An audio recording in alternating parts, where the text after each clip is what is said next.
English idioms made easy. Understanding like a breeze. Hello, everyone. Welcome to our English language learning series. Today, we're going to explore the phrase, like a breeze.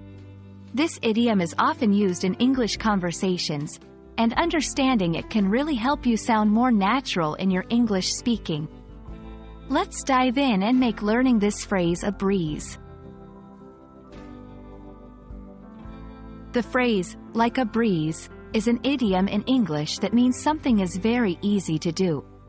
It's often used to describe a task or activity that can be completed without much effort or difficulty. Think of a gentle breeze on a sunny day. It's pleasant, effortless, and smooth. That's the feeling this idiom conveys.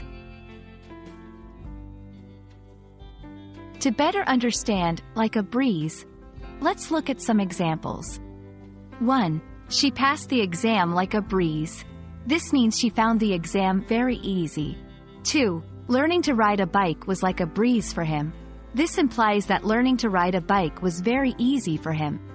In these examples, the phrase is used to describe tasks that were completed easily and without any trouble.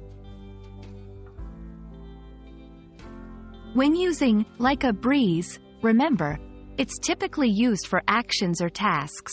It implies ease and a lack of difficulty. Avoid using it for serious or challenging situations where ease is not evident. And that's a wrap on the phrase, like a breeze. I hope this video made understanding this idiom as easy as a gentle breeze. Keep practicing, and soon, using English idioms will be like a breeze for you too. See you in our next video.